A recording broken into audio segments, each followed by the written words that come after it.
চোখে ভারী চশমা, ভ্রু কুঁচকে বইয়ের পৃষ্ঠায় সে খোঁজে ছায়া সত্যের। ঠোঁটে ঝিম ধরা পাইপ, হাতে খসড়া, প্রতিটা শব্দে গাঁথে অমর প্রেমের রেখাচিত্র। কফির সুগন্ধ ভেজা কুয়াশা দুপুরে সে লিখছে অপেক্ষার কবিতা। নীরব শপথে তার শব্দেরা অস্ত্র, কাগজে কাঁপে হৃদয়।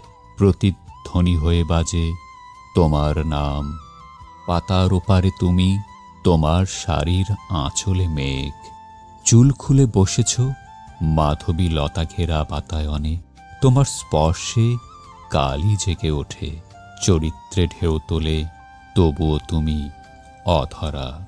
এ এক গোপন ভালোবাসা, ধোঁয়ার মতো গল্পেরা উড়ে যায়, ছুঁয়ে ফেলে মন। তোমার চোখ দুটো আজও একখণ্ড শুদ্ধতা, অমর প্রেমের রেখাচিত্র। তোমার চোখ দুটো।